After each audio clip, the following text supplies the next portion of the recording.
Okay, today we are doing mac and cheese balls, which are very, very simple and easy. I've got my leftover mac and cheese. This is the generic brand. It's the thick and creamy, and I have jumbo Nathan's hot dogs cut up inside. So what you're gonna do, you're gonna get your gloves, and we're gonna roll them into little balls. So like, you just want to make them like a good size, and you gotta like just combine it and push it together. The first time I did this without gloves, and I'm not really trying to do that again. So I was really happy I found these old trimming gloves from when I used to trim wheat.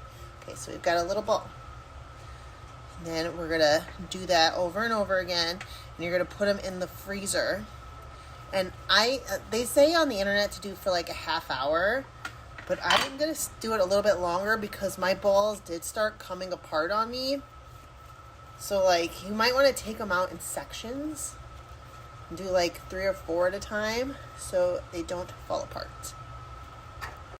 Okay, this is what they look like. I got 4, 5, 6. I got 6 balls. Let's put them in the freezer. Into the freezer, and we will be back in 45 minutes to fry you up.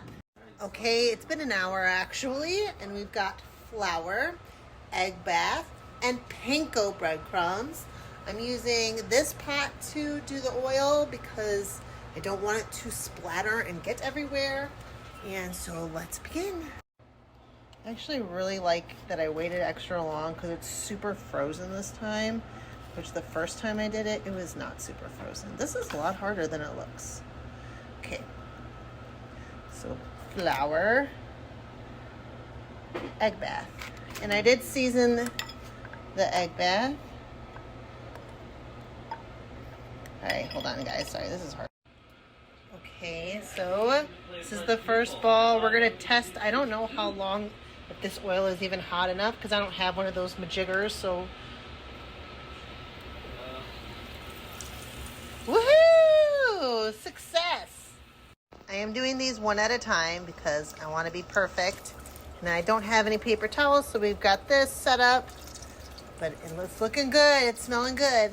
Oh, I forgot I used canola oil. Now we wait. Cooking. Okay, so here's how it looks. I split it open. Should we ask Randy to try it? Is it good? They're not especially beautiful or pretty, but they taste delicious. And anybody can make mac and cheese balls at home.